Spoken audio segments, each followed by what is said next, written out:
Special Olympics SoCal is SOSC.org? Yep, so SOSC.org is our Special Olympics Southern California website. Awesome. And then Twitter is SOCal, so SOSOCAL. So there's Twitter, and Facebook is SpecialOlympics.SoCal. So Facebook/SpecialOlympics.SoCal, and then YouTube is Special Olympics SoCal. Perfect. And so I want to talk about YouTube real quick. Sure. Because you were telling me what you guys were doing with that, and it seems awesome. And what you do is basically feature some of the athletes. Right. So over the past 2 years, we've kind of started up this project where we feature our athletes. You know, they are our stars. They are the whole reason why we are a nonprofit, is to serve them. And we want to tell their stories, you know, tell that, you know, they're in the community, maybe with a job or giving back, that, you know, how our programs have changed their lives, you know, how maybe an athlete, you know, with encouragement, he couldn't speak when he was younger, and people didn't believe he'd be cognitively intelligent more than 6 years old, and now he has his master's degree, written a book and everything. And that's just through support of family and everyone, you know, just being given that chance to succeed and accomplish everything that someone could accomplish. And that's where YouTube comes into place, where we can show those videos of those athletes and really tell their stories. That is amazing. And there's also ability for volunteers to come out and feature athletes? Definitely. I mean, we are always looking for volunteers to help in every area, and especially videos. I mean, you know, we're limited in resources and staff, and so when we can get volunteers to come out and film and edit the pieces together, that only helps us tell our story even more, and it's just a great, great benefit to us. Okay, cool. So if someone's watching this and they want to help out, volunteer as far as video or editing goes, they can come out to the summer games, or what would you recommend? They'll want to contact me first, so you can email me at brian@sosc.org, and that's Brian with an I, or they can call me at 562-354-2601. Okay. And then if they're just looking to volunteer in general, they can always contact us on our volunteer page. Okay. Which is, if you go to our website, you'll be able to find under ways to help. Okay, cool. And if you are interested at all, trust me, go volunteer in any way. What you get out of it is so much more than just going to the summer games. If you're actually a volunteer there, you're going to get way more than you could ever imagine. So definitely do that. And then, so you're the web manager. Right.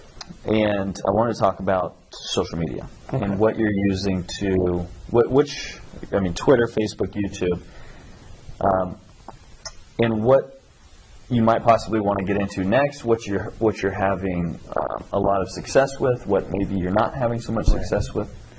So, you know, YouTube, like I said before, has been great for us. And another platform we've used is Flickr, which I think is doesn't get as much attention, but for us, once again, we can post our photos there, we can create slideshows, and it's another great way to tell our athletes' stories and to kind of get the word out about us. So we use Flickr quite a bit, and that's been successful for us. An area we're looking to go into is actually get into texting, and the first place we're going to start using it is at our Summer Games competition, where people can text Summer Games to 888-777, and they'll be signed up to receive text messages at Summer Games on their mobile device. So we'll tell them about, you know, when we're giving out the Vaughn's giant cakes, when that's available, when we're giving out award ceremonies, when, you know, maybe a big competition is about to start, or even delays, you know, if a competition's running late, you know, so that they know they don't show up to watch someone compete when really they're not competing for another hour. So that's really our plan to use that. That's awesome. And then what was the number again? So it's 888-777, and you want to text Summer Games to it. And can they do that now to sign up? And then, it's all set up, so they can do that right now. Perfect. I can just see a huge mad dash for the cake. Yeah. When everyone gets a text. Yeah, you know, the cake's ready. There's a lot of cupcakes, but it always, there's no more left at the end, so. Oh, man. And that cake looked really good last year. It's good. You know, it's a lot of sugar, but it is really, really tasty, so. And then that's done by Vaughn's. And I saw that Vaughn's is, for the month of April, doing some sort of, what can you do there? It's Vaughn's promotion, and it's actually at Vaughn's, Pavilions, and Safeway, and it's all throughout United States, where when you are shopping at a Vaughn's or Pavilions, you just go out, and when you're at the check stand and you're about to pay, they'll ask you to donate $1, or you could say, I would like to donate $1 to Special Olympics, or more than $1, I mean, as much as you want to give. It's just when you're checking out at the check stand, you can make an extra donation to us. So awesome, man. $1 goes a long way. It does. A lot of people. And, you know, last year this promotion raised $400,000 just for us. Amazing. So it's a really popular campaign. One thing I did want to touch on that you were talking about before is third-party funding. Is that right? Yeah, fundraisers. Fundraisers. So tell us a little bit about, if you don't have, so there are definitely ways to volunteer. You can, like you heard before, you can call up and or go to their page and volunteer. But also you can raise funds, and if you don't have a lot of money, this is awesome. I just heard about another way to do it, which is? Right. We like to empower people to really help us. I mean, we know we're limited in resources and the size of staff, and we only can do so many events and fundraisers. So one of the things we try to do is say, if you want to help out, we don't want to stop you from maybe, you know, putting on your own event or doing your own thing for us.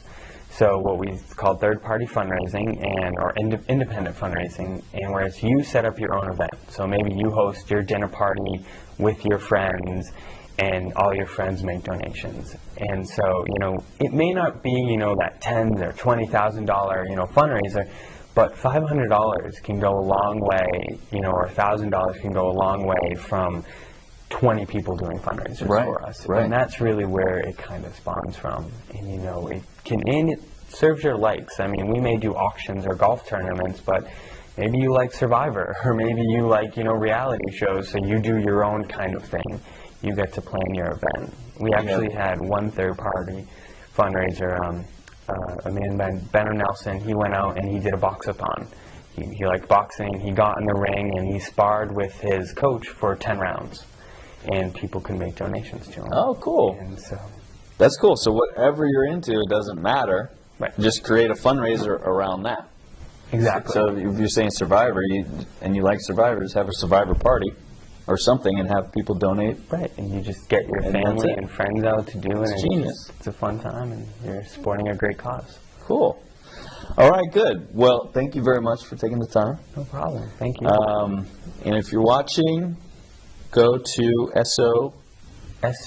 SoSC.org and find out how you can volunteer, and then follow them on Twitter at SoCal, and like them on Facebook.